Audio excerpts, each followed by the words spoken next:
Hello friends, आइए आप सभी का एक बार फिर से इस नए क्लास में स्वागत करते हैं। तो फ्रेंड्स, आज पढ़ने वाले हैं हम लोग संघनन यानी कंडेंसेशन के बारे में। ठीक है, तो चलिए देखते हैं। तो यहाँ पर लिखे हैं हम कि वह प्रक्रिया जिसमें कोई पदार्थ गैस की अवस्था से द्रव की अवस्था में परिवर्तित हो जाती है वह संघनन या द्रवीकरण कहलाती है। यानी कि संघनन जो है यह एक प्रक्रिया है, यह एक प्रोसेस है जिसमें कोई गैसीय पदार्थ क्या होता है, द्रव अवस्था में बदलता है, यानी द्रव अवस्था में परिवर्तित होता है।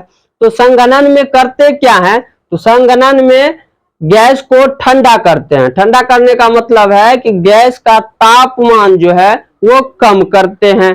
तो तापमान कम करते हैं, इसका मतलब हुआ कि संघनन में जो है ताप का महत्वपूर्ण स्थान है कि जब तक गैस के ताप क्रांतिक ताप तक नहीं पहुंचेंगे तब तक गैस जो है द्रव में परिवर्तित नहीं होता है। तो प्रत्येक गैस का अपना क्रांतिक ताप होता है। ठीक है, तो ये क्रांतिक ताप क्या है, तो यह ऐसा ताप है जिस पर कोई गैस द्रव अवस्था में बदलता है। यहां पर हम लिख भी दिए हैं क्रांतिक ताप में। देखिए, इसका अंग्रेजी नाम होता है क्रिटिकल टेम्परेचर। तो जिस ताप पर कोई गैसीय पदार्थ द्रव अवस्था में परिवर्तित होता है, यानी जिस ताप पर, जिस टेम्परेचर पर कोई गैसीय पदार्थ द्रव अवस्था में बदलेगा, उस ताप का नाम रखा गया है क्रांतिक ताप यानी क्रिटिकल टेम्परेचर। क्लियर है।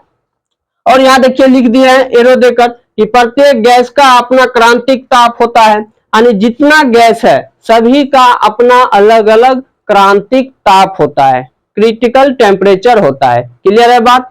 तो ये था संघनन। तो संघनन द्वारा हमें क्या मिलता है, द्रव अवस्था में संघनन द्वारा हम लोग क्या करते हैं, किसी गैसीय पदार्थ को द्रव में बदलते हैं।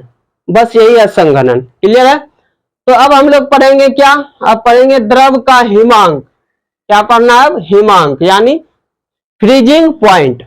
तो हिमांक किसे कहेंगे, तो इसमें देखिए हम लिखे हैं कि वह ताप जिस पर कोई द्रव पदार्थ ठोस अवस्था में परिवर्तित होता है, तो उस ताप को द्रव का हिमांक कहते हैं।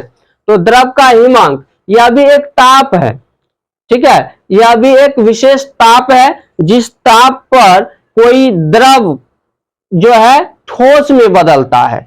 तो अगर कोई द्रव पदार्थ जिस ताप पर ठोस अवस्था में परिवर्तित होगा, उस ताप को हम लोग कहेंगे क्या, द्रव का हिमांक, यानी उस द्रव का हिमांक बोलेंगे उसको। ठीक है, यहां लिख दिए हैं इस प्रक्रिया को द्रव का जमना कहते हैं। और जो यह प्रक्रिया है कि द्रव से ठोस बनना, द्रव से ठोस बनना, यह एक प्रक्रिया है और इस प्रक्रिया का नाम होता है द्रव का जमना। यानी द्रव जो है जमकर ठोस रूप धारण कर लेते हैं, इसीलिए इस प्रक्रिया का नाम दिया गया है द्रव का जमना। क्लियर है।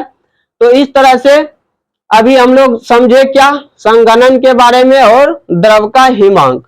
तो ये आज के क्लास में इतना ही लिए थे। अब अगले क्लास में हम लोग जानेंगे अब प्लाज्मा अवस्था के बारे में। ठीक है, क्योंकि एक अवस्था वही बच गया है, प्लाज्मा अवस्था। तो अब उसको भी पढ़ लेते हैं और इसके बाद हम लोगों का पहला चैप्टर कंप्लीट हो जाएगा। मात्र एक क्लास और बचा है कॉन्सेप्ट का। इसके बाद हम लोग चलेंगे ऑब्जेक्टिव पर, कुछ ऑब्जेक्टिव सॉल्व करेंगे। ठीक है, तो चलिए आज के क्लास में इतना ही। हम मिलते हैं अब अगले क्लास में। Bye bye.